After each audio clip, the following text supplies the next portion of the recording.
Now then, community, how are we? I'm Andy All. Welcome to episode 3 of Cannopoly Talks. Part of Cannopoly Connect. Watch this space.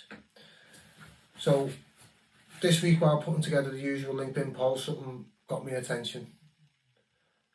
Around the world, patients often talk about cannabis using familiar strain names.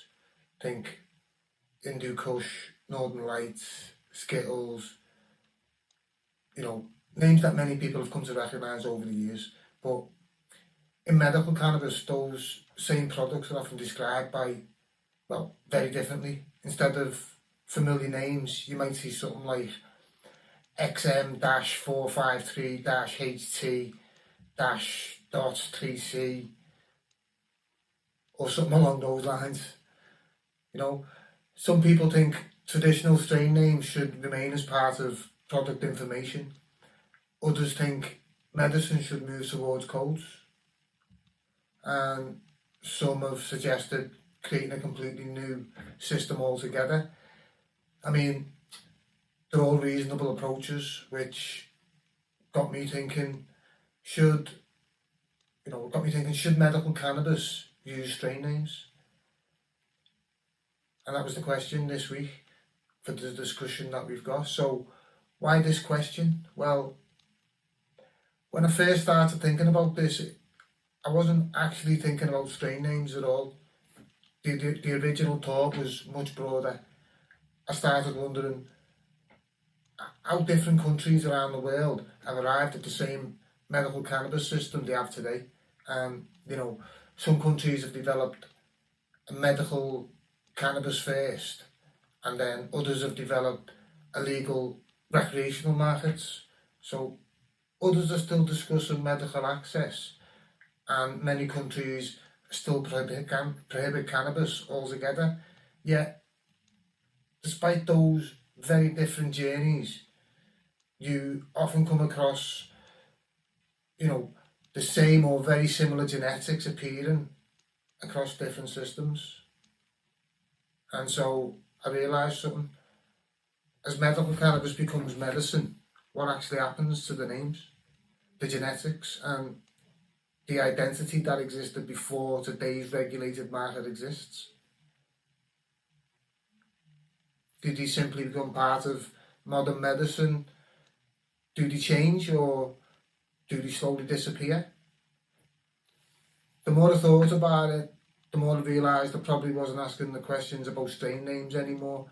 I think I was actually asking questions about identity, because if two patients are talking about what they believe is the same cannabis plant, but one knows it by a traditional strain name and the other one knows it by a medical product code, are they actually talking about something different, or simply describing the same thing in different ways? And that's when I realised this week's question was much bigger than I first thought. And so before we decide whether medical cannabis should use strain names, I think we need to ask a different question first. What problem are we actually trying to solve? Because if we don't understand the purpose of a name, it's probably impossible to decide what the best naming system should be. So let's think about that for a minute. What is a name actually for? Is it simply there to help identify a product? Is it there to help patients recognise something they've used before? Or is it there to help doctors prescribe with confidence? Maybe a name tells us something about the plant itself, or maybe it should have just described what's actually inside it. Because some people now argue that names aren't really the answer at all. They believe products could be identified more by the cannabinoid profile, the terpene profile, or another scientific way of classifying cannabis. And then there's others believe familiar names still have real value because they help patients, clinicians, and the wider community communicate more easily. So perhaps with we're already trying to solve, two completely different problems. One group's trying to make cannabis easier to recognise, and the other is trying to make it easier to standardise. And depending on which problem you've got, or depending on which problem you think is more important, you may end up with a completely different answer. So this week's question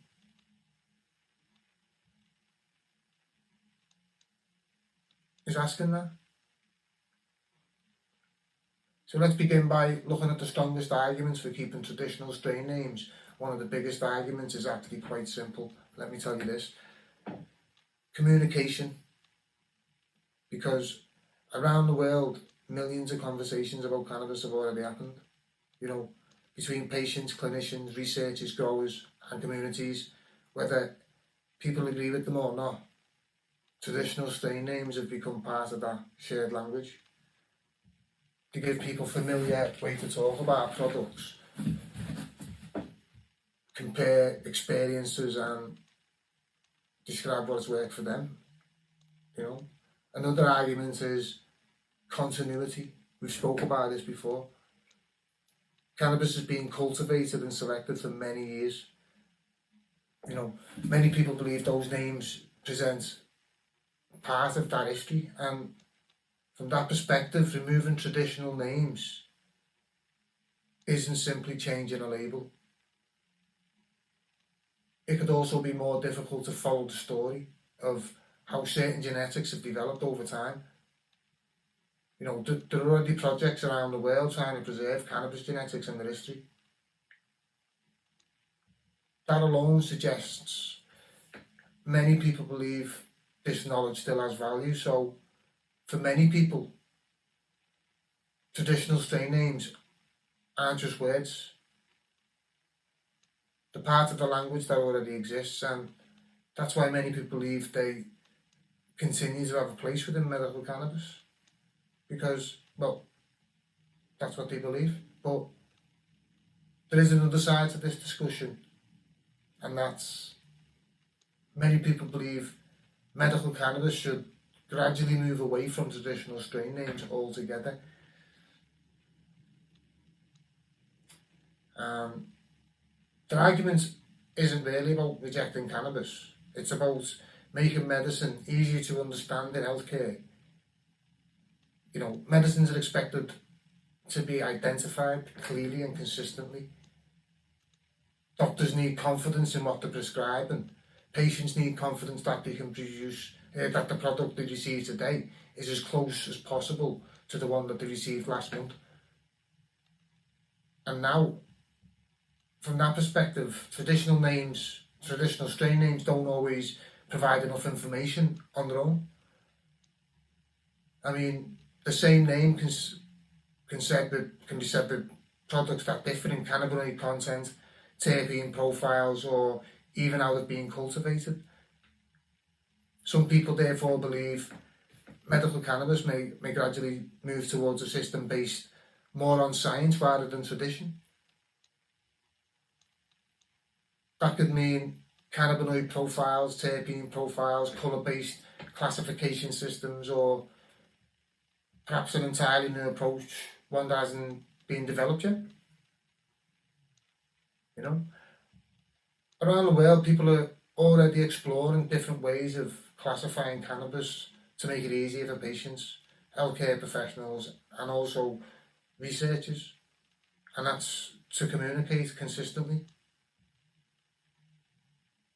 The goal isn't necessarily to replace cannabis history. Maybe it's more to build a manageable, maybe it's more to build a language that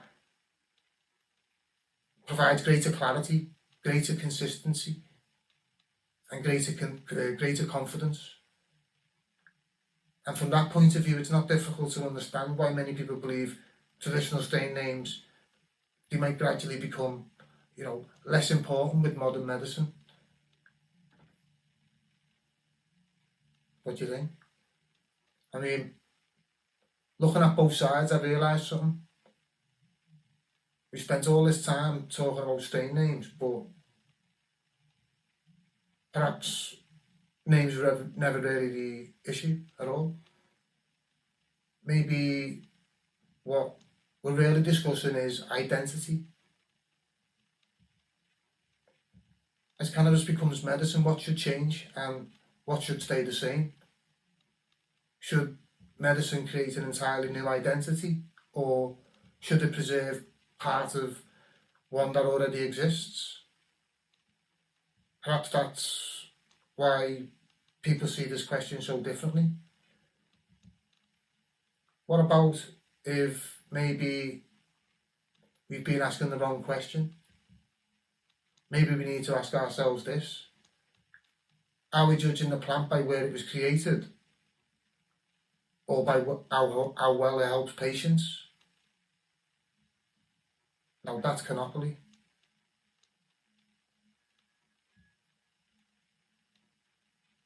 You know, when I first started looking into this,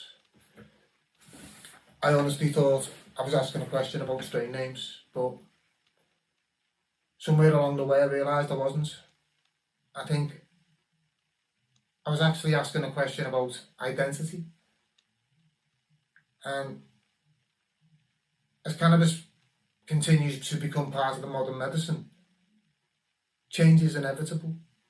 New research, new products, new standards, new ways of understanding the plant. But every step forward also asks another question. What should we carry forward with us? And what should we leave behind? I don't think I've found the answer, but I do think I've started asking better questions. Now, before the episode, I put a slightly different question out on LinkedIn. Not whether medical cannabis should use strain names, but how should medical cannabis products be named? Now, the options were keep strain names, medical codes only, keep both systems, or create a new system. And what I found really interesting wasn't just which option people chose, it was why they chose it. I mean, some people felt familiar strain names still have an important place because patients already recognise them. Others felt medicine should move towards a more scientific way of identifying products. Some thought both systems could work alongside each other, and others felt this was an opportunity to start again with a completely new approach. One comment even suggested that cannabinoid and terpene profiles may become more useful than the names themselves. And that's exactly why I enjoy these discussions. Every answer reveals a different way of looking at the same question. So now I'd like to hear what you think. Have we been asking the right question, or is there another way of looking at this altogether? Whatever your opinion, whether you think medical cannabis should continue using strain names, whether you think medicine should move towards a different naming system, or whether you think we've been asking the wrong questions altogether.